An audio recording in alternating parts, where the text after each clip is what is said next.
Doctor గారు, మరి మధుమేహంతో బాధపడుతున్న వాళ్ళకి నీరసం తగ్గడానికి ఒక చక్కటి ఔషధాన్ని ఎలా తయారు చేసుకోవాలో చూపిస్తాను అని అన్నారు కదా! మరి ముందుగా దానికి కావాల్సిన పదార్థాలేంటో చూద్దామా?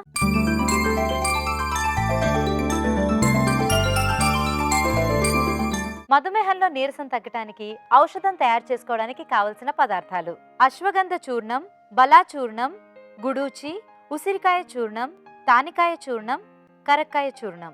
మధుమేహంలో నీరసం తగ్గడానికి ఔషధం తయారు చేసుకోవడానికి కావలసిన పదార్థాలేంటో చూసాం కదా! ఆ ఔషధాన్ని ఎలా తయారు చేసుకోవాలో ఇప్పుడు డాక్టర్ గారిని అడిగి తెలుసుకుందాం. డాక్టర్ గారు, ఎలా తయారు చేసుకోవాలంటారు? తయారు చేసుకోవడం పెద్ద కష్టమేం కాదు. అన్ని వివరంగా చెప్తాను. అయితే ఏంటంటే ఏది ఎందుకు ఇందులో కలుపుకుంటున్నాం అనేది చెప్పుకుంటూ మనం తయారు చేసుకుందాం ఇది. ఇందులో నేను ఇందాకే చెప్పాను, ఇది అశ్వగంధతోటి తయారు చేస్తామని చెప్పని. అశ్వగంధ ఇందాక కూడా చెప్పాను కదా, మంచి రసాయనం. ఇదేంటంటే మానసికంగా ఒత్తిడి ఉంటే దాన్ని తగ్గిస్తుంది. నరాల మీద మంచి ప్రభావం చూపించి చక్కగా నర్వస్ సిస్టమ్ బాగుండేలాగా చేస్తుంది.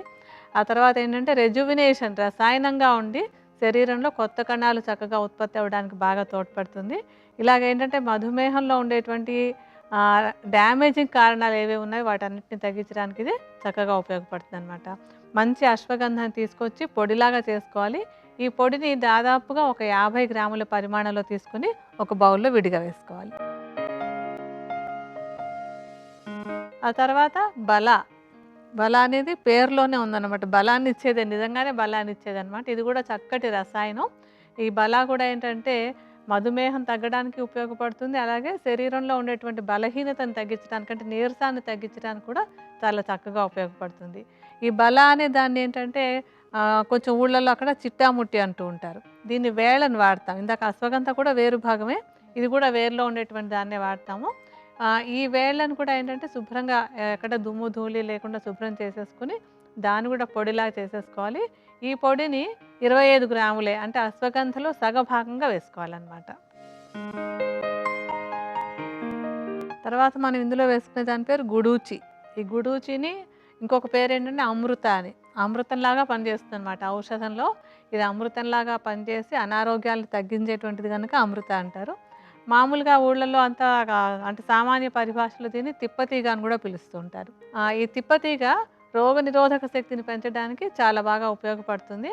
దీన్ని ఏంటంటే మనం ఇప్పుడు ఈ ఔషధంలో దీని చూర్ణాన్ని వాడుకుంటున్నాం. తిప్పతీగ మొత్తాన్ని ఎండబెట్టి చూర్ణంలాగా చేసేసి ఆ చూర్ణాన్ని, ఇది కూడా 25 గ్రాములే, అంటే అశ్వగంధ ఒకటే ఎక్కువగా ఉంటుంది, మిగతా రెండు కూడా కొంచెం తక్కువగా ఉంటాయి. ఇది కూడా పొడి చేసుకున్నటువంటి దాన్ని 25 గ్రాముల పరిమాణంలో తీసుకోవాలి. తర్వాత ఉసిరికాయలు. ఈ ఉసిరికాయ కూడా చక్కటి రసాయనం. ఏంటంటే ఉసిరికి మధుమేహాన్ని తగ్గించేటువంటి గుణము ఉంది. అలాగే మధుమేహంలో ఉండేటువంటి రోగనిరోధక శక్తి తగ్గిపోతూ ఉంటుంది, దాన్ని మెరుగుపరిచేటువంటి గుణం కూడా చాలా బాగుంటుంది ఇది. అంటే శరీరాన్ని రిజ్యుమినేట్ చేసి, అంటే రసాయనంగా పనిచేసి ఒక బలాన్ని పెంచేటువంటి గుణం ఉన్నటువంటి ఉసిరిని ఏంటంటే ఎండబెట్టుకోవాలి. పెచ్చులాగా ముక్కలాగా చేసేసి ఎండబెట్టేసి ఆ ఎండినటువంటి దాన్ని పొడిలాగా చేసి ఉసిరి చూర్ణాన్ని కూడా 25 గ్రాములే తీసుకోవాలన్నమాట.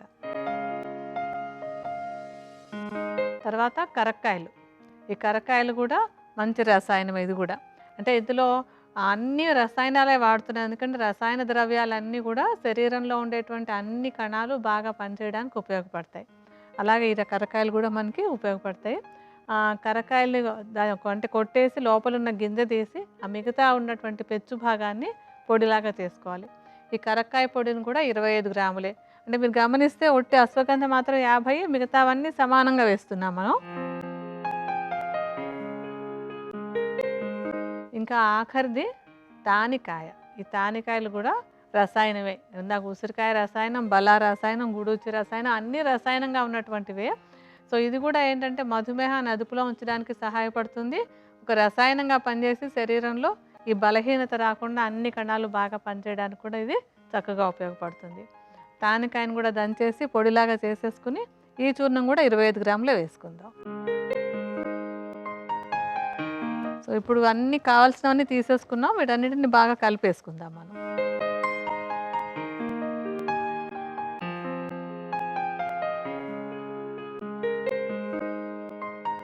ఇప్పుడు ఇవన్నీ కలిపేస్తే మనకి ఔషధం తయారైపోయినట్టేనమాట. ఇలా తయారు చేసేసుకుని దీన్ని ఒక చక్కటి శుభ్రంగా ఉన్నటువంటి గాజు సీసాలో పోసుకొని టైట్గా మూత పెట్టి ఉంచుకోవాలి. ఎందుకంటే గాజు సీసా ఎందుకంటే గాజు ఎప్పుడు కూడా మిగతా ద్రవ్యాలతోటి ఇది ఇంటరాక్షన్ ఉండదు. అందుకని మందేమి పాడైపోకుండా ఉంటుంది. గాలి అది లేకుండా ఉంటే కనుక ఔషధంలోకి వేరే ఇతర తేమ అది వచ్చి పాడైపోవడం అది లేకుండా ఉంటుంది కనుక ఎయిర్ టైట్గా పెట్టుకుని ఒకసారి తయారు చేసుకున్న తర్వాత దాన్ని 3 నెలల లోపు తప్పనిసరిగా వాడేసుకోవాలి. ఒకవేళ మిగిలిపోయింది అనుకోండి తీసేయాలి. ఎందుకంటే అందువల్ల ఆ మందు వేసుకోవడం వల్ల ప్రయోజనం ఏమి ఉండదు. సో 3 నెలల లోపు వాడేసుకునేలాగా సరిపోయినంత తయారు చేసుకుని వాడుకుంటూ ఉండాలి. ఓకే. సో ఎలా తయారు చేసుకోవాలి, ఎలా స్టోర్ చేసుకోవాలో చెప్పారు. ఎలా తీసుకోవాలంటారు దీన్ని? ఇదేంటంటేనేమో సుమారుగా ఒక 3 గ్రాముల పరిమాణంలో అంటే ఒక చెంచాడు పరిమాణంలో తీసుకొని దాన్ని కొద్దిగా నెయ్యి కలుపుకోవాలి. అంటే ఒక 3 గ్రాముల ఈ మిశ్రమాన్ని తీసుకొని కొంచెం నెయ్యి కలిపేసి ఒక ముద్దలా చేసేసి పొద్దున్న ఒకసారి సాయంత్రం ఒకసారి 2 పూట్ల కనుక తీసుకుంటూ ఉన్నట్టయితే మధుమేహంలో ఉండేటువంటి నీరసము తగ్గుతుంది. అలాగే మధుమేహపు లక్షణాలు కూడా బాగా తగ్గడానికి కూడా ఇది ఉపయోగపడుతుంది అనమాట. అంటే ఇందులో మనకి త్రిఫలాలు అంటే ఉసిరికాయ, తానికాయ, తర్వాత కరక్కాయ 3 వాడాం. ఈ 3 కూడా మధుమేహాన్ని తగ్గించడానికి కూడా ఉపయోగపడతాయి. ఉసిరికాయ బాగా ఉపయోగపడుతుంది, కరక్కాయ ఉపయోగపడుతుంది, తర్వాత తానికాయ కూడా ఉపయోగపడుతుంది. అన్నీ మధుమేహాన్ని తగ్గిస్తాయి, నీరసాన్ని తగ్గిస్తాయి కనుక ఒక సంవత్సరం పాటు హాయిగా వాడుకోవచ్చు. ఏమీ మానేయాల్సిన పని లేదు. ఎన్నాళ్ళు వాడుకోవాలి అన్న సందేహం కూడా అక్కర్లేదు.